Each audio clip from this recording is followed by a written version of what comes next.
Chapter 14. As word of the events that brought down the Eighth Fleet sounded throughout the Empire, the various counter-imperial forces scattered throughout Ivalice began to slowly fade away. Some speculated that Gramus had cracked down on them with all due severity in his rage over the defeat, but others insisted that they had vanished underground intentionally to coax the Empire into lowering its guard so that they might band together in unified resistance. Lady Ashalia returned to Rabanastre, but had not made known her presence in either the form of a general or a princess. Rather, she remained content with keeping both her own whereabouts and those of the Midlight Shard concealed. Had she chosen then to go before her people, the Marquis's error in announcing her suicide would be known, to the great detriment of his rumoured efforts to assemble an effective resistance force. In such circumstance as the princess now found herself, even were she to proclaim Dalmasca restored, it would serve only to invite the Empire's wrath. Though Arcadia had lost a large portion of its power, it remained, as ever, a military power with which to be reckoned. Thus she kept herself in hiding for 2 days, pondering her next move, calculating her risks. The pirates had deemed their duty done and their payment, or lack thereof, grudgingly fair, and had therefore given no protest to Ashalia's farewell upon reaching Rabanastre's aerodrome. Vaughan and Penello had gone with her, though she had insisted that she did not wish them to risk their lives on her behalf. Too many had already made such commitments. But they would not be discouraged, Vaughan in particular, and after discussing the position the country now sat in and the difficulty which she would face upon revealing herself to the resistance, the 2 youngsters had volunteered to set out the next day in search of any form of assistance for their princess. Bosch, however, remained at her side, aware that she hated the confinement of the underground passageways in which they took refuge, and unwilling to leave her alone with her sorrow, for he could see clearly that the pain of Azela's death still lingered in her heart. "Aren't you going with them?" she had asked coldly as Vaughan and Penello bounded away. "No," he replied. And she had turned her eyes from the closing door and focused them on a wall with a burdensome sigh. "How many times must I tell you, Captain? I don't need a babysitter." "You don't want a babysitter?" Her head drooped a bit. "Yes, I do. He deserves to rest with honor," Bosch said gently. "No one has to know. It's not fair. No part of this has been. Very little is in our control, but we have to do what we can." "I know." She sat quietly, very still, hands clasped around the Nethysite, eyes gazing sorrowfully downward. Azela's sword lay across a table in the corner, painfully alone. For 2 years, he had protected her. It now seemed nothing more than a tragic waste, a seemingly permanent loss of both the comfortingly normal and the extraordinarily trusted aspects of her life. Bosch kept his distance, as had Vaughan and Penello earlier, and even the pirates on the flight back to Rabanastre, but it didn't look as if the princess was going to show any more emotion than she already had. The pathetic fact of the matter was that Bosch could think of nothing to say that might brighten her spirits. A particular thought had pressed on his mind since witnessing the fall of the Leviathan, and he knew she would consider it an urgent matter, but he feared now may be the worst of times to bring it up. He had accompanied Prince Rassler to the Battle of Nabudis, the capital of Old Nubradia, and had fought at his side all night. Rassler had taken an arrow near his heart and began bleeding heavily, and though he fought against Bosch to leave him on the battlefield, the knight had managed to drag him away from the capital, to the hills where the healing camp had settled. However, as they left, another division of Imperials entered the city, dropped off by the Fourth Fleet, and before long there came a mighty explosion, friend and foe died alike, and the medics packed up quickly and fled. Bosch and Rassler managed to remain undetected by the many troops that the air brigade dropped down in the aftermath, but their last hope had been destroyed. Bosch knew that the princess would not welcome the topic, but his suspicions granted him no sleep, and he feared for the worst if Arcadia indeed possessed such power, so he at last decided that it would be better to tell of the event sooner than later. After a long hour of consideration, he half-heartedly began. Princess, this isn't going to be good, is it? She said quietly, knowing his tone far too well.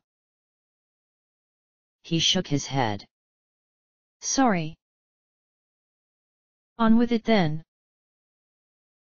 After Rassler, he set his jaw briefly, condemning his deficient tact. I tried to take him to the medics. We were barely half a mile away, and the entire city, I don't know. It just lit up. At the time, I just assumed the paling had given out and a ship crashed down, but it had to have been Nethysite.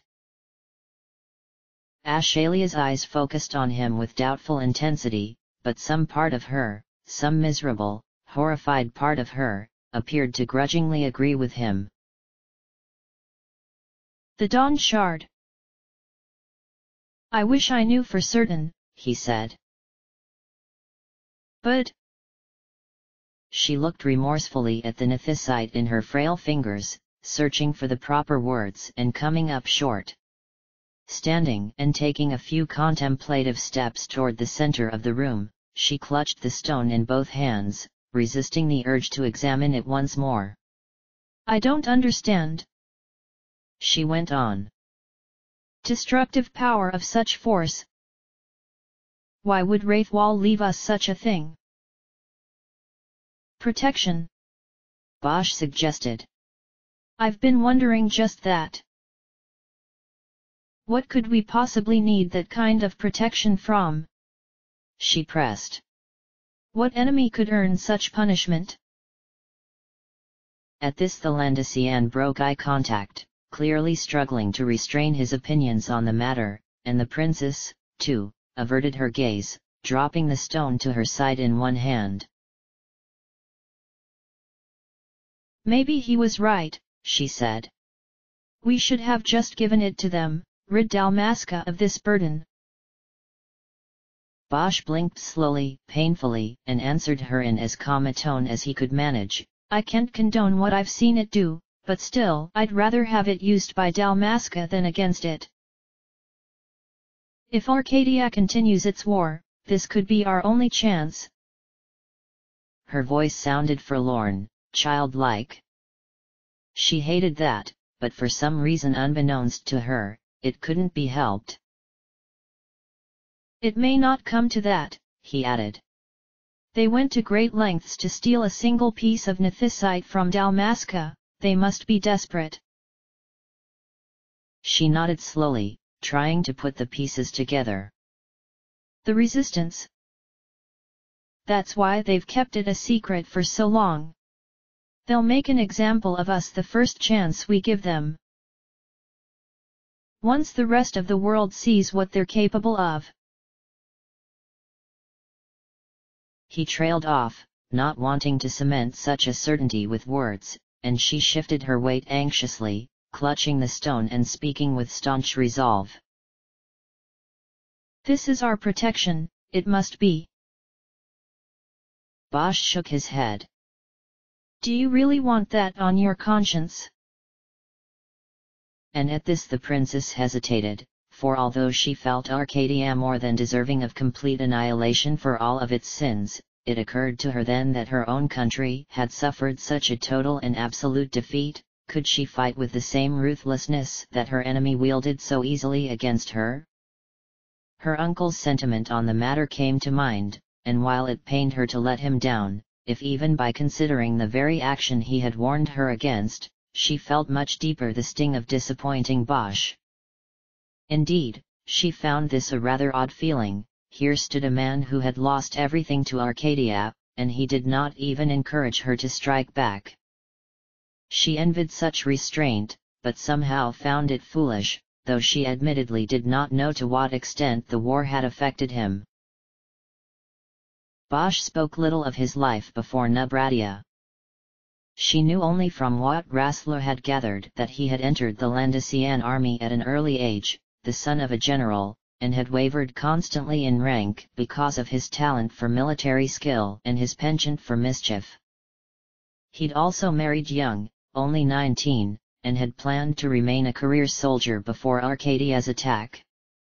He served 2 years in the Landesian resistance, helping to foster its alliance with Nubratia, and then served another 3 years as an officer of the Nubratian army before being promoted to Rassler's security. After 2 years of this, he was knighted by Ashalia's father, along with the rest of Rassler's cortege, and he served the prince and princess both for the next 6 years. Ash had always thought she knew all there was to know about Bosch, but somehow she had come to assume that knowing him as a person sat equivalent with knowing his past. She had heard that Landesian culture valued the present, that the language didn't even acknowledge a past tense, but she had admittedly thought of Bosch as Landesian only rarely. Perhaps there remained some piece of his old home within him, she wondered, that prevented him from speaking of his own experiences. Or perhaps it was just easier for him to forget. But still, she could come up with no polite way of questioning him about his brother, and feared that even if she could, he would not oblige. On the other hand, he might understand her desire to know the man who killed her father. Indeed, for the past 2 years, she had found closure in the assurance that she did know him. But he did not hate his brother as she did, and she simply couldn't understand why. What existed in Bosch that let him move on so calmly from the past? Why could she not learn it from him? This unfairness pained her to no end. Somehow, though, the path set before her seemed clear. Dalmasca had withstood the tests of time, aiding her allies and laying to rest her foes, be it by words or by swords. Since words would not work, it now fell upon the last member of House Dalmasca to wield the Nethysite as a blade, to avenge those who had died, and to see that the Empire at long last knew remorse. She had no time to express or justify her resolve to Bosch, however, for in that instant the doors to the tiny underground chamber flew open, and Vaughn and Penello bounded in, eager to report. "Back so soon?" she asked. "There wasn't a whole lot to do," Vaughn explained. "We tried our best," Penello added. Ash subtly shook her head. "What do you mean?" Penello appeared lost for words, and Vaughn quickly stepped in. "Well, there's good news and bad news. Which do you want first?" Bosch and Ash exchanged glances. "Better make it the bad," Bosch said. "Man. I was afraid you'd say that." Vaughn briefly hung his head before making fleeting eye contact with the princess. "Apparently your uncle has, disappeared."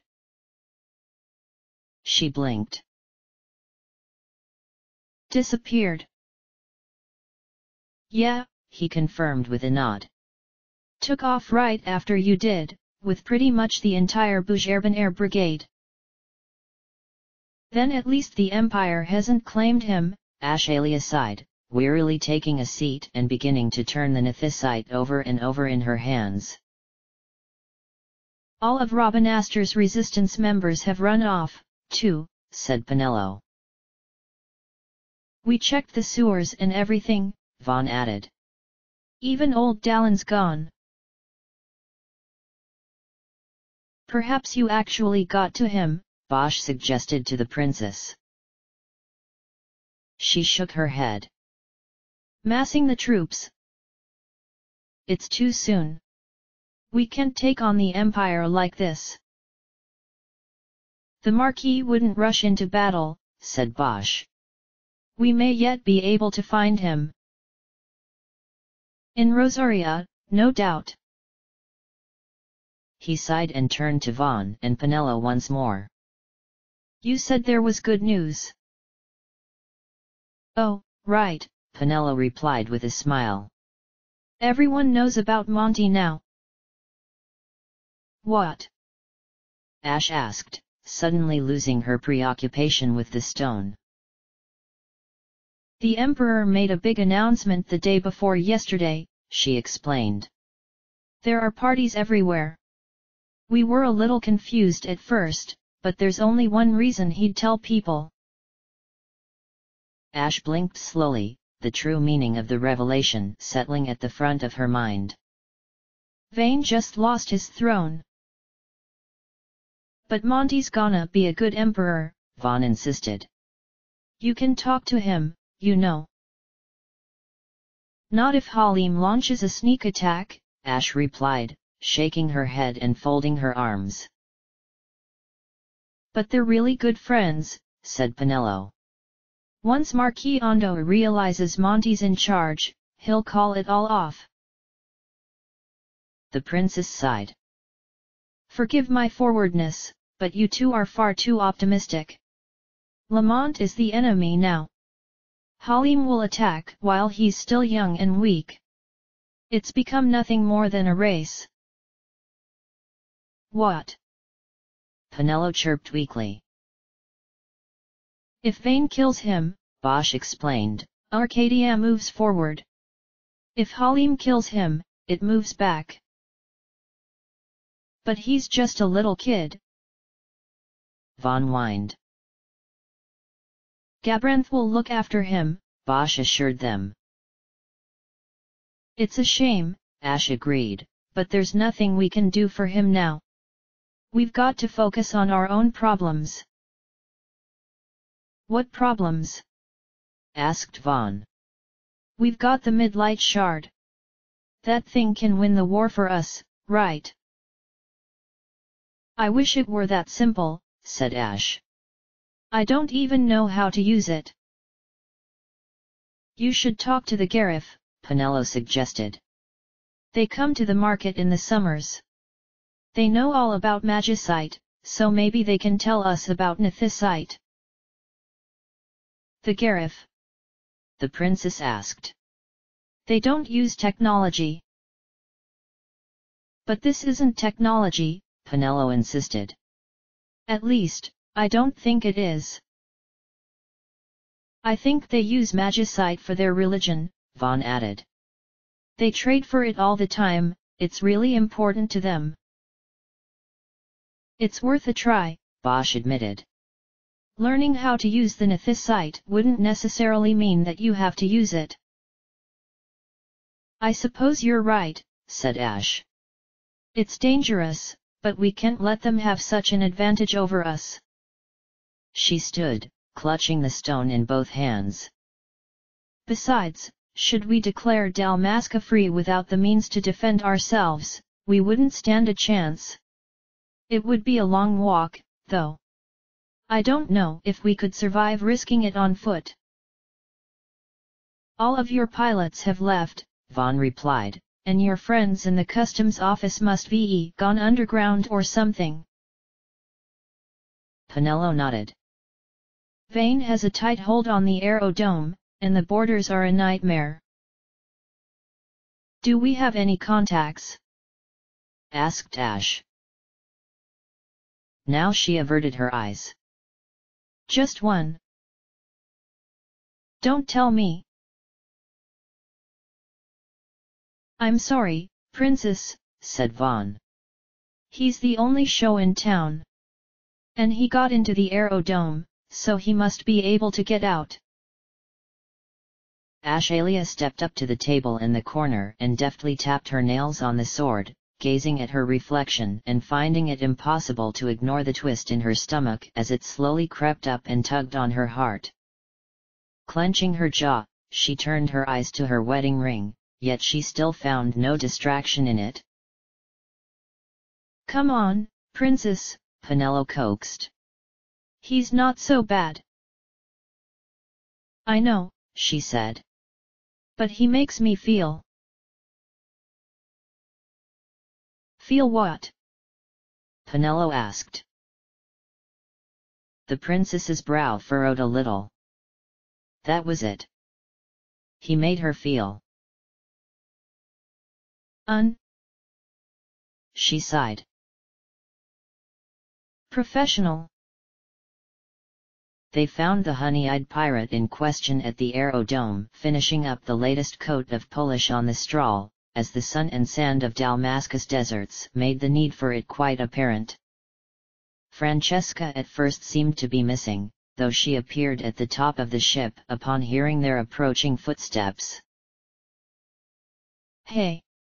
Vaughn called, bounding up to them with Penelo close behind. "Leaving already? You didn't expect me to stay in this sand trap, did you?" Bolthir asked over his shoulder. "Ah, I thought you liked us," Penelo cooed. "Don't flatter yourself," Ash spoke up. "Only you get to do that, right?" "Oh, great," he groaned, turning to face the group. "What do you want?" "A ride." He gave her a glare, as though accusing her of being deliberately lewd, and she clarified with a biting tone, "On the straw." He at first rolled his eyes at this, but then regarded her with an impressed smile and continued. "You sure you want to cast your lot back in with a couple of high-flying lowlifes?" "Vane has the resistance scattered," she explained.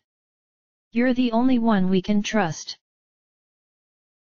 "Well," he replied with a laugh, "isn't this just the darkest day in the history of Ivalice? Where are you headed?" "Jahara."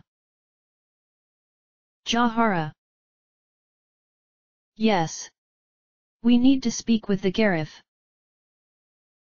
"That's far beyond Osmone Plain," he scoffed. "Not exactly close." "I can pay you when I assume the throne," she huffed knowingly. Once again, he smiled. "Straight to the point, aren't you? I like that. But the fact of the matter is the last time you promised me payment, it never quite materialized." Folding her arms, she leveled her eyes on him and spoke in a chilling tone. "Collateral, is that what you want?" "No," he said with a false expression of passing interest, "but for the time being it would suffice." "How about the Nethysite?" "Ha! Why in the name of God would I want that?" "Because it's the most valuable thing I have to offer." "Value is relative, Highness. Just because it's valuable doesn't mean it's important." "I see." Her gaze fell on the floor for a moment, then she slowly slid the thin silver band off her finger and held it out daintily. He paused, trying to suppress his shock, and extended his hand, palm up, letting her drop it in rather than take it from her. "All right then," he said at last. "You've got yourself a ship. We can leave whenever you're ready." "That would be now." "I was afraid you'd say that." He wadded up the Polish-stained towel and tossed it to Fran, then nodded toward the open entry hatch. "Hop on." She did so with the faintest hint of a smirk, Bosch close behind her, shooting the pirate a glare of warning. The kids tussled at the hatch, giggling as each fought to board before the other. Penelo won, of course, and Francesca hopped down from the heights of the ship and glowered at her partner with all due criticality. "Just a little insurance," he told her in Vieyran, quickly stuffing the ring in his pocket. She blinked with clear disbelief and continued on into the ship, while he felt the frailty of the ring for a moment more before forcing his hand free and boarding. The sheer discomforting silence of the situation reminded him with an odd sharpness of his mother's funeral, how the rain had washed away all the flowers and made mud of her grave, and his father, too drunk to be seen in public, had asked what the hell that had to do with anything. Balthier was sure that in their youth, before he arrived, they had understood each other better, or at least well enough that his father would recognize blossoms from the white garden she had so carefully tended for the Empress, the jasmine that crept along the walls, the wisteria that loomed gracefully from the arched entrance, the daisies, the dogwoods, the lilies. They had adorned Lamont's mother's casket, and the little prince had insisted they be at last buried with their caretaker, for they withered with her in her last years. Monty and Balthier had watched in silence as the soil ran in black rivulets over the soggy petals. But, as Balthier had always comforted himself, his father was drinking, and he only drank as a means of keeping himself from caring. So he did care. But as soon as he sobered up, it was business as usual. He hoped the same would apply to the princess. Clearly she had lost a dear part of herself, but she seemed the resilient type. Perhaps it was just the lingering effects of his Arcadian upbringing, but he felt somehow responsible for her unhappiness, and wished only to make things right. And then he realized that she perhaps had more in common with his father than he had thought. Upon entering the Stral's cockpit, he found her standing alone in the corner, turning the dark chunk of nethysite over and over in her elegant hands, her eyes searching for some meaning, some salvation, in the stone's depths. He'd seen that same hope too many times before in his father's eyes, and suddenly regretted agreeing to the venture, for he knew that nethysite could bring the world no balance and certainly no peace. "Oh, is that it?" he asked, taking his seat at the controls. "What?" Ash replied, raising her grey eyes in a brief glare before returning them to the stone. "The nethysite," Balthier went on. "You're going to ask the Garif about it?" "That's the plan. They're just going to tell you not to bother." She turned her gaze on him once more, clearly not amused. "What makes you so sure?" "It's already been used," he explained. "There's no mist left in it." "That doesn't mean it's useless." "But it is. Why bother going all the way to Jahara?" "This nethysite brought down an entire fleet," she groaned, rolling her eyes.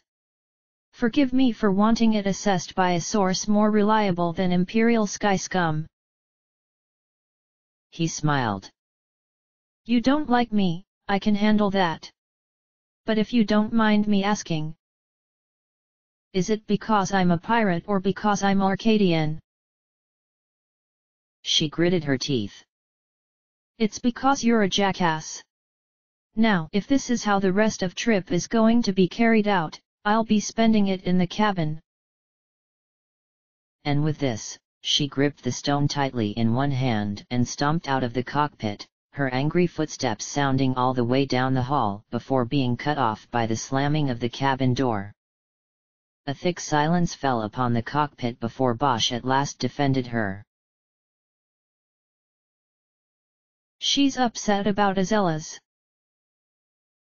"Right," Balthier replied.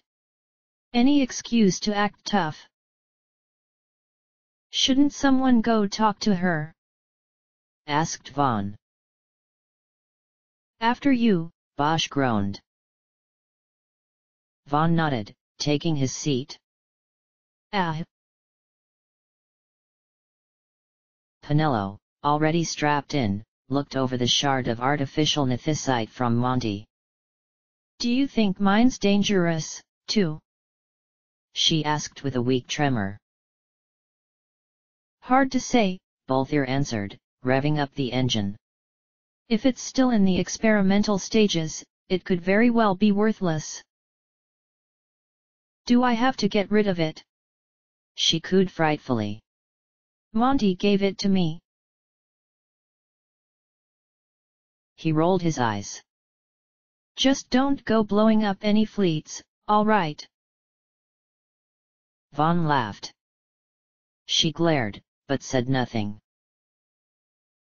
The ship began to rise out of the hangar, and Fran looked over the navigational system disinterestedly. There are 3 Imperial checkpoints on the way, she reported. One we'll have to sneak through, but we can avoid the other 2 if we go around the Sand Sea. It's 4 hours off course. Considering I've got a bloodthirsty judge on my tail, said Bolthier, I think we can spare 4 hours. Good point, she replied. I thought you just cleared your name, Bosch cut in. That was 4 days ago, Bosch, he shot back. Try to keep up. Bosch laughed and rose from his seat, heading for the cabin. I think I'd be better at damage control. Good luck, Vaughn added as he disappeared into the hallway. Bosch wondered if perhaps he should have given Ash more time to calm down, but if she was to be a queen, she would have to learn to control her temper, so he decided not to let timing concern him. The lights in the cabin remained off, causing his shadow to stretch across the floor before him as he opened the door, ending at her feet as she paced the cramped room with brooding, cat-like strides. It's easier if you just ignore him, he told her. She continued pacing, eyes focused on the floor. He's not easy to ignore. Well, it's not as though you've put much effort into practicing. How can you just never speak of her? She asked harshly, ceasing her pacing and leveling a painful glare on him. Doesn't it hurt? The question took him off guard, but he looked to her with somber eyes and answered her in a low, wounded tone. I died that day. Dwelling on it won't help me live again. Her eyes fixed on him for a moment, less a glare than an inquiry, and she sat down on the lowest bunk, arms folded over her stomach, hugging her slender frame. You really tried to save him?